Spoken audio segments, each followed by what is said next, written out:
Okay mga idol, shoutout yan sa inyo lahat. Galing tayo applyan, nagbili tayo ng isda. Ito bilhin natin, halaga 300 lang. Tapos ito bigay. Nabili. Ano to? Pakain sa pusa. Hindi ulamin natin ito. Anong luto nito? Sabawan mo. Sinigang, sige.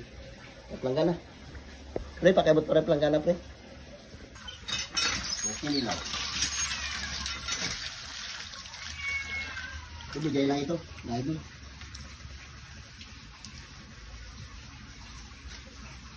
Nay? Nay? Pakada ko shampoo lang sa kita ako conditioner na kahit kunti lang nay. Meron din shampoo yung sa kulay pink. Wala dito ubos na. Sandali lang. Di ba? Ano bilad natin? Mala. Ibilad natin siguro, bigyan mo natin pagkain. Okay mga idol, pilihan ko muna to. Pakain natin yung ating mga pusa. Ning. Ay, dagol. Okay na, pilihan mo. Okay mga idol, bilad na lang natin to. Para meron tayo sangagin. Sarap din ito pang almusal. Mamaya yan, pwede natin na yan lutuin. Pero bukas, bumukbangin din natin ito. Naka ano lang bilis na sinangag eh. Ayan, tuyo-tuyo na yan. Shoutout dyan sa inyong lahat. Itong kagandahan sa probinsya. Kung gusto mong tumikim lang ng maliliit na isda, dito ka, libre na to. Pag gusto mo tumikim ng malalaki-laki, bili talaga. Kaya hindi man natin maano sa hingi-hingi lang yan o bigay nila. Ito libre. Diba? May tao.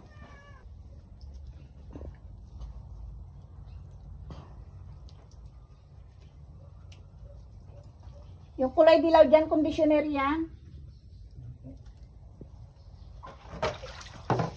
Prituin natin ito. Kawa. Bago yun nasa buwan. Pag sinabawan yan, tayo lang di magkakain. Oo nga. Dapat binidyo mo. Binidyo mo ulit. So yung mga idol, ito prituin na natin ito. Ito yung sasabawan natin yung salungsong. Ito prituin naman natin to kasi kung sabawan natin to lahat, hindi mahilig yung mga bata dito sa sinabawan. Pero kung prito, Ubus yan. ubos yan.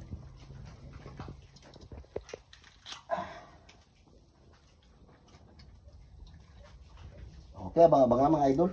Eh, matagal-tagal pa ito. Okay mga idol, isama natin itong native na native na kamatis. Ayan o. Shoutout dyan sa inyo lahat. Galing tayo Basakan. Kaya grabe pawis pa natin. Sabay natin pakulo yan. Ang asim natin ay kamyas. Bago lagay natin kamatis sa native. Okay mga idol, ito ilagay natin gulay, talong. Naligo muna tayo, sobrang init.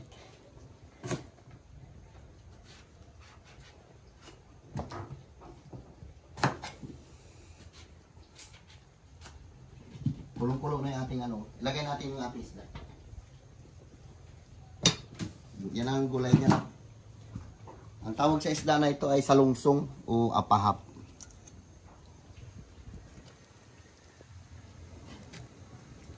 Sinigang mga idol. Ganda ng kamatis oh. Kala mo siya yung aratilis. Alam mo yung aratilis, Bing? Soy sauce. Yan. Diba? Di pa natin yan na lagyan ng asin at saka bitchin. Pakuluin natin bago natin lagyan. Okay mga idol, lagyan natin asin.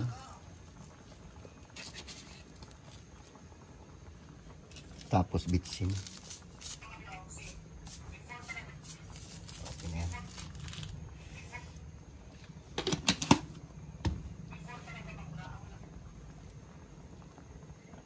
Taba oh. Naninilaw-nilaw yung taba niya eh.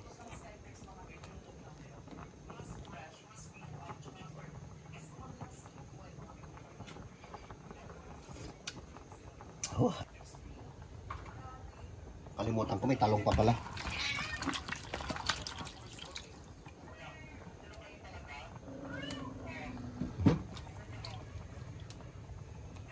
Native na itong talong na to.